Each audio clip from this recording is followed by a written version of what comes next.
Yo, what is up, everybody? It is Riley's Redzone here, back with another YouTube video. I'm trying to get some more videos out.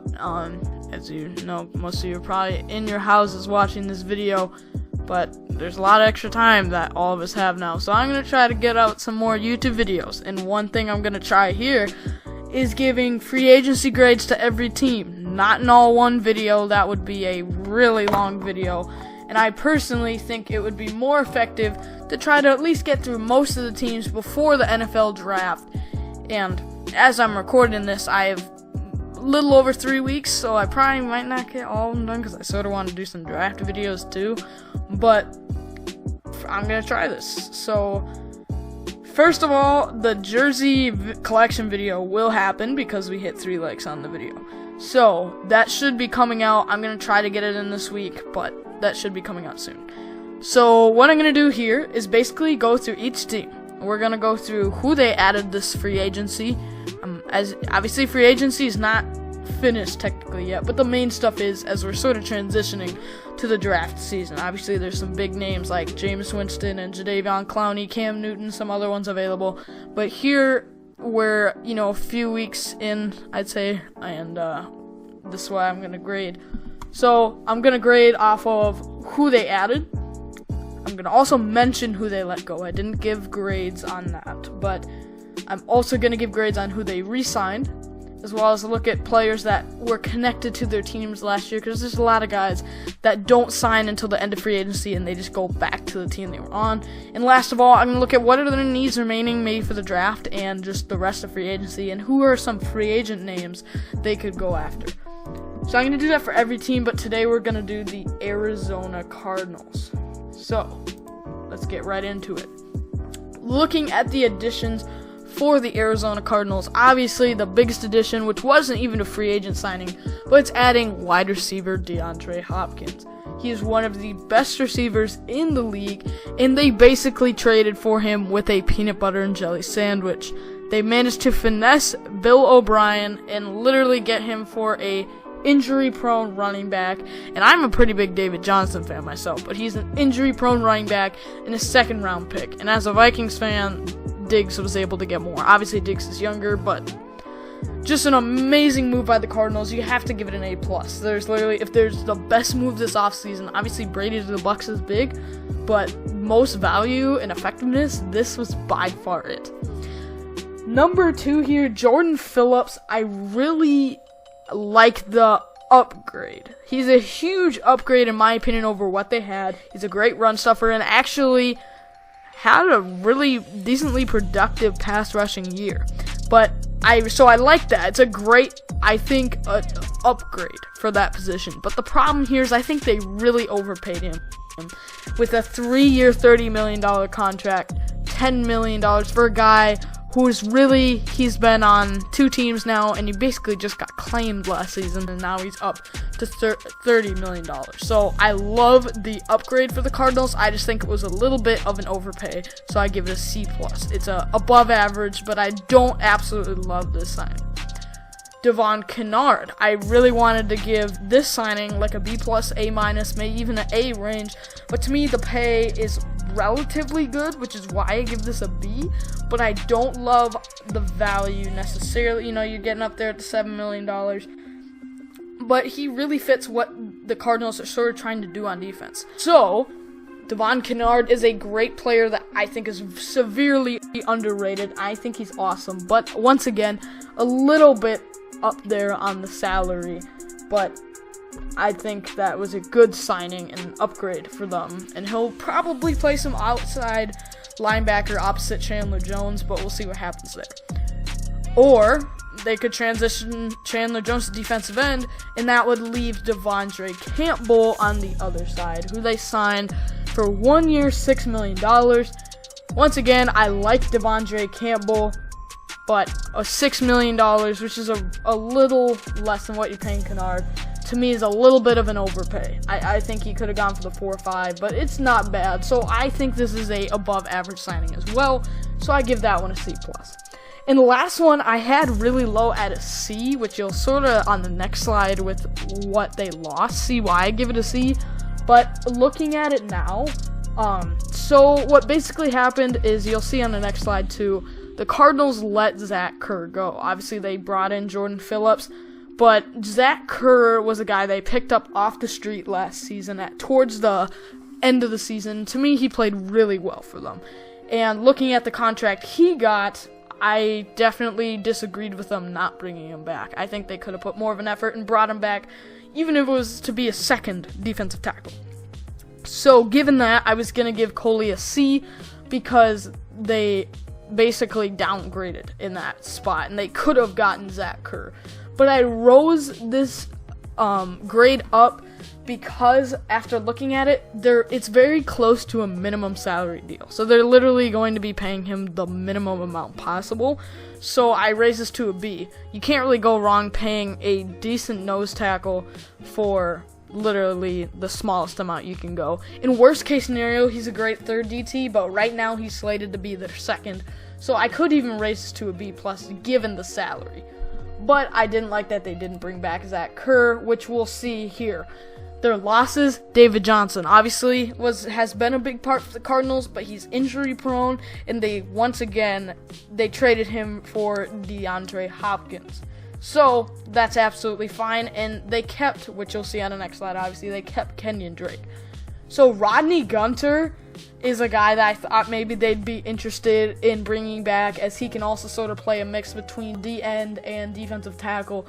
But looking at what he got paid by Jacksonville, it was a smart decision to let him go. To me, that is a huge overpay, and they've been able to bring in some other defensive guys to get after the passer, so it was a good move to let him go if he was really going to go for $6 million a year for, in what my opinion is, an average defensive lineman. Now, this is the one that I think they should have gone after, which is 2 years, $3 million. Not 1 year, but 2 year, $3 million for Zach Kerr. To me, that's a great signing by the Panthers. And once again, I think they just missed out on him. They could have gotten him back, but it's not the end of the world, as they got Trayvon Coley. Damian Byrd, another guy that it would have been nice to bring him back, but he's not vital. He had a decent year for the system last year, but he's not really vital to this team. So it was a good move by him, too, to go to New England. It's an okay deal money-wise, so they could have brought him back, but I don't think it was a huge need.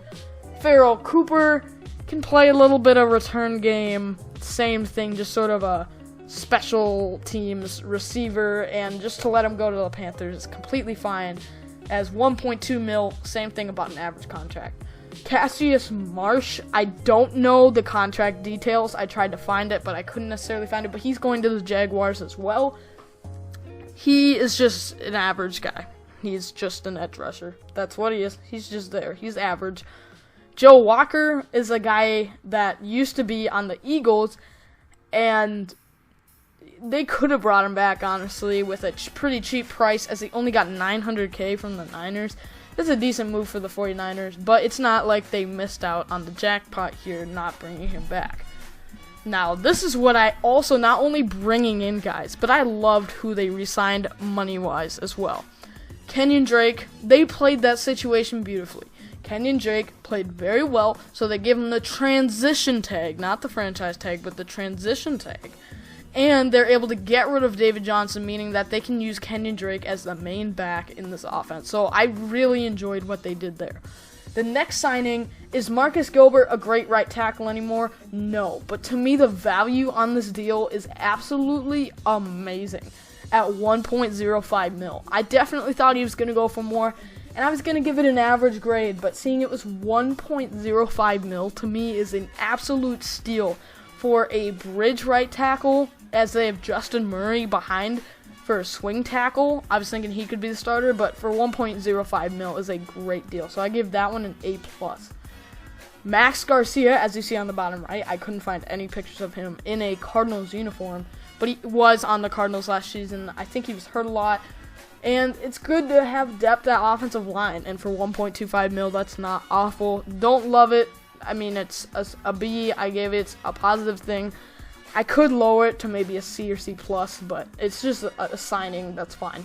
Brett Hundley for 1.05 mil as well. I really liked that. To me, if there's any backup quarterback in the league that sort of is similar to Kyler Murray, it's honestly Brett Hundley.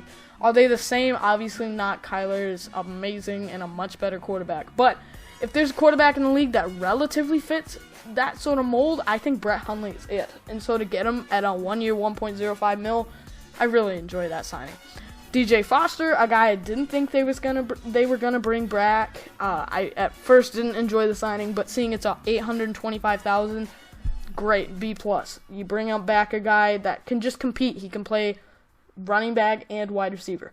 The next two as well, I originally had as C's or C+, but they're both, I think, going to be towards minimum contracts. So Charles Washington will play some backup safety, and Jonathan Ballard is just another depth guy on the defensive end. And this next one, I originally had a D. I didn't realize Chris Banjo was such a big special teams guy. I didn't like it at first because they literally brought back Charles Washington, and they could pay a decent amount for like a fourth safety or fifth safety. And I didn't exactly enjoy that, but seeing as he's a special teams player, I still don't love it, but it gives a little bit more reason, so I give it a C. It's average. It's what I guess they wanted to do, but I don't hate it, but it's not good.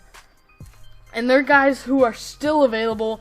Charles Clay to me is a maybe they could bring back. They have Max Williams. I don't love him as a starting tight end. To me, he's still emerging. He's a great second tight end, but he's a good, or you just swap it. So Charles Clay is the second tight end. That's sort of what they did last season. Clay used to be a fullback, so he can be a good run blocker. So it might be worth it to bring him back on a cheap deal, but it's not going to be the end of the world if they let him go. AQ Shipley here is another guy that, if they can bring him back cheap, might as well. Offensive line depth. But looking at their depth chart, they have both Mason Cole and Lamont Gaylord from Georgia, who can play both center and guard. So they have some depth there. Brooks Reed is a guy that, once again, if they can get him on a cheap minimum, do it. But they brought in Devon Kennard, Campbell, and Chandler Jones is already there. To me, they can let him walk. Jordan Mills is a definite, just let him walk once again unless you get him for literally nothing. They have, their DJ Humphries is their left tackle future. They have their right tackle in Marcus Gilbert and Justin Murray, so one of them will play swing tackle, which is literally Jordan Mills' role. That's what he is. And they still have Joshua Miles at left tackle, so they can easily let Mills walk. Clinton McDonald is another guy they can let walk, but honestly, I think they should bring him back as another guy that can play a little D end and D tackle. Josh Shaw is literally suspended for the whole year, I believe. If not, he's just suspended for a long time because he basically did something with betting on the game. So to me, Josh Shaw, welcome yourself to the XFL. Brandon Williams is a maybe to me. He's young. As you'll see in the next slide, one of their biggest needs is corner. But I've heard from a lot of Cardinals fans too that he gets burnt a lot. So I don't know if you still want to keep that on your team or not. Once again, that's a maybe. Kevin Peterson to me is a yes. He used to play for the Rams. Just bring him in for corner depth. Just bring him in. He's cheap. Get him there for some corner depth.